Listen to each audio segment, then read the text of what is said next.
یا مرتضی وہاب صاحب ہوں یا پیپلز پارٹی کے دیگر دوست، ان سے سوال یہ ہے کہ محترمہ بے نظیر بھٹو کی شہادت راولپنڈی میں ہوئی تھی، اس کے بعد اس شہادت پر کراچی میں احتجاج کرنا آپ کی اپنی لاجک کے حساب سے کیا تک تھی؟ وہاں شہادت ہوئی تھی. دیکھیے، جب بڑا واقعہ ہوتا ہے تو پورے ملک میں ری ایکشن آتا ہے. ہم نے تو سیکھا یہی ہے کہ مسلمان تمام دنیا میں ایک جسم کی مانند ہیں، کہیں تکلیف ہوگی تو پورا جسم دکھے گا.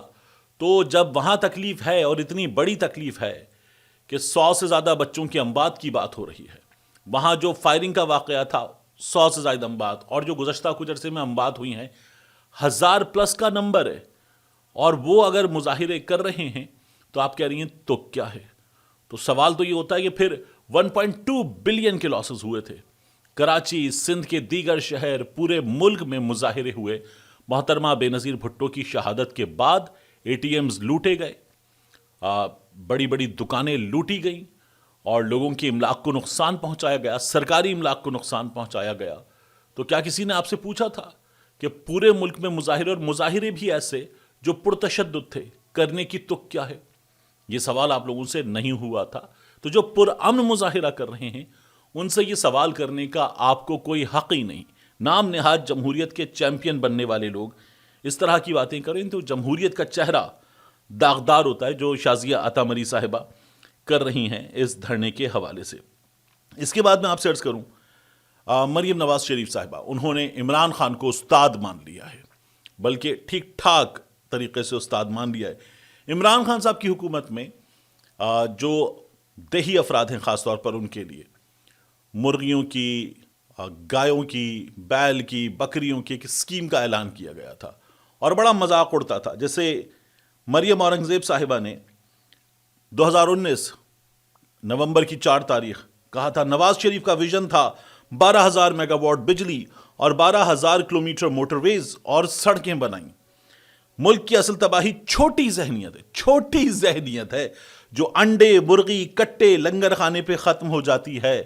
یہ مریم اورنگزیب صاحبہ نے کہا تھا. اب ہمیں کیا پتہ چل رہا ہے؟ وزیر اعلیٰ پنجاب مریم نواز نے پنجاب میں دیہی خواتین کو پالنے اور روزگار کمانے کے لیے گائے اور بھینسیں مفت میں دینے کا اعلان کر دیا.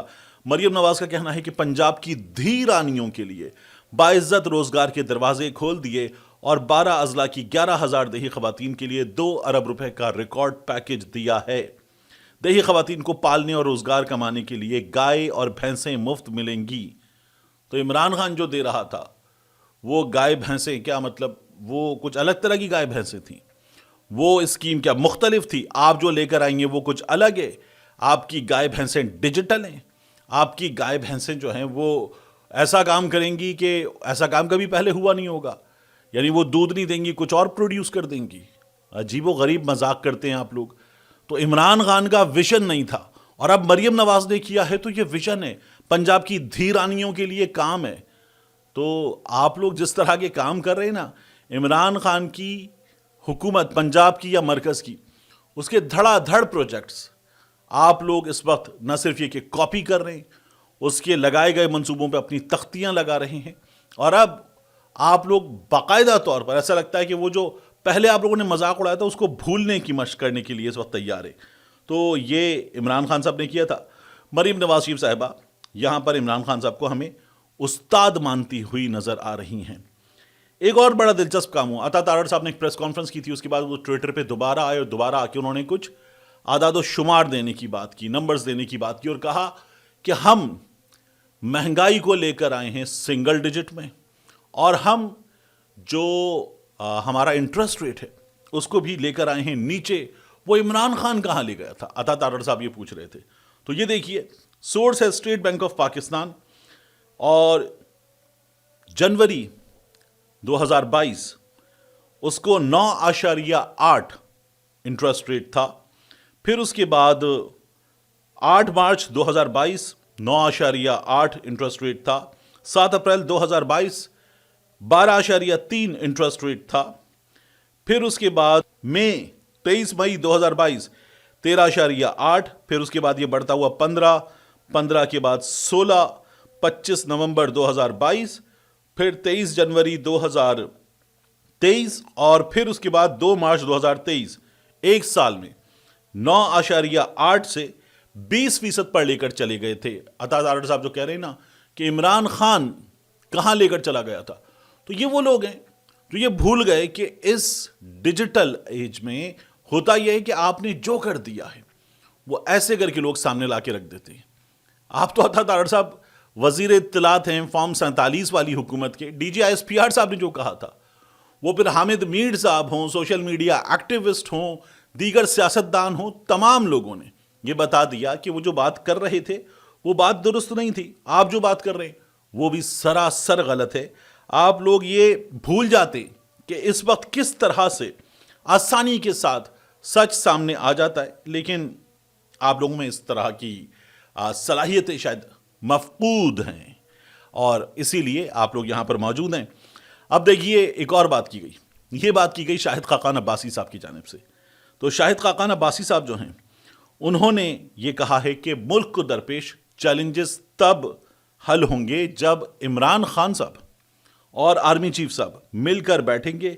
یہ سابق وزیر اعظم صاحب جو ہیں وہ ایک عدد انٹرویو میں بات کر رہے تھے. شاہد خاقان عباسی صاحب جو ہیں انہوں نے کلر سیدہ میں میڈیا سے گفتگو بھی کی. وہ کہتے ہیں کہ ملک کو درپیش چیلنجز تب حل ہوں گے جب آرمی چیف اور عمران خان بیٹھیں گے اور عوام کی رائے کا احترام کیا جائے گا.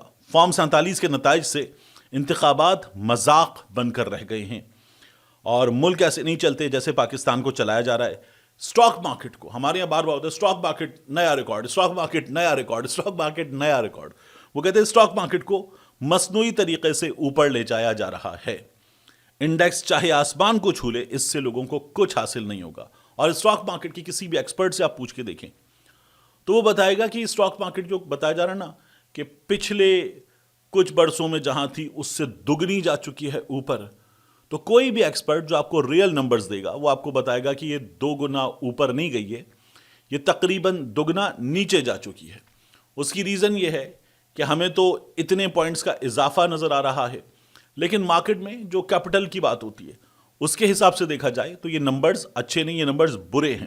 بہرحال پھر بھی اسٹاک مارکیٹ ہماری بلومبرگ لکھ رہا ہے, باقی دنیا سے ہمیں پتہ چلتا ہے کہ نہیں جی 1 lakh plus points, 1,08,000 points, 1,07,000 points, تو یہ نمبر بڑا ہے.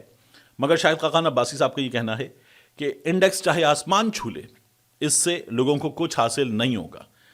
پھر وہ یہ کہتے ہیں کہ طاقت کا سرچشمہ آرمی چیف ہیں, ملک کو درپیش چیلنجز اسی وقت حل ہوں گے جب عمران خان اور آرمی چیف مل کر بیٹھیں گے.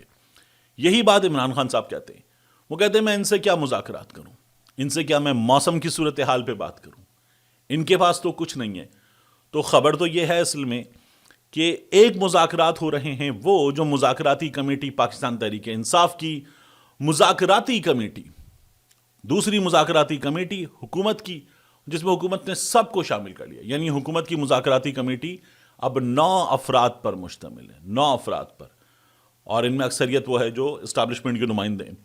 تو یہ آمنے سامنے بیٹھ کے مذاکرات کر رہے ہیں, لیکن اصل مذاکرات کہیں پیچھے ہو رہے ہیں. ان مذاکرات کے نتیجے میں کچھ چیزیں ہوئی ہیں. ایک چیز عمران خان صاحب تک پہنچی ہے اور عمران خان صاحب نے اس کے بعد جو اطلاعات ہیں اس کے مطابق ایک لفظ کہا ہے. یہ لفظ جب پتہ چلا تو میں نے ایک صاحب سے پوچھا جو اڈیالہ جیل اندر جاتے ہیں, عمران خان صاحب سے ملاقات کرتے ہیں. تو عمران خان صاحب نے یہ جو لفظ کہا ہے اس کے حروف ہیں 5, اردو کا لفظ ہے, اس کے 5 حروف ہیں. اور جو لفظ 5 ہے نا اس میں بھی ایک حرف ہے اس کا, اس لفظ 5 میں بھی اس کا ایک حرف ہے. تو عمران خان صاحب نے وہ لفظ کہا اور علی امین گنڈا پور صاحب کا پیغام تھا کہ عمران خان صاحب ایسے کر لیں کہ آپ نتھیا گلی جو ریسٹ ہاؤس ہے گورنر ہاؤس کا, وہ آپ وہاں چلے جائیں یا آپ یہاں چلے جائیں, آپ بنی گالا چلے جائیں, یہ کر لیتے ہیں اور پھر بات آگے بڑھاتے ہیں. تو عمران خان صاحب نے وہ لفظ کہا 5 حروف پر مشتمل, اور 5 کا جو حرف ہے لفظ ہے اس میں بھی ایک حرف ہے جو ان 5 حروف میں شامل ہے. تو عمران خان صاحب نے کہا تم نے مجھے وہ سمجھ رکھا ہے.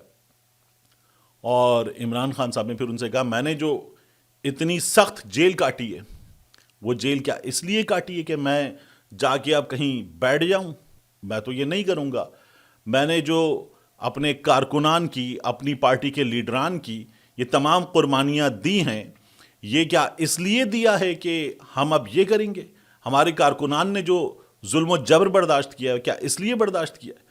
تو عمران خان صاحب نے یہ بات کی اور گنڈا پور صاحب کو کہا ایبسلیوٹلی ناٹ، دوبارہ ملتے ہیں انشاءاللہ آپ سے اگلی ویڈیو میں.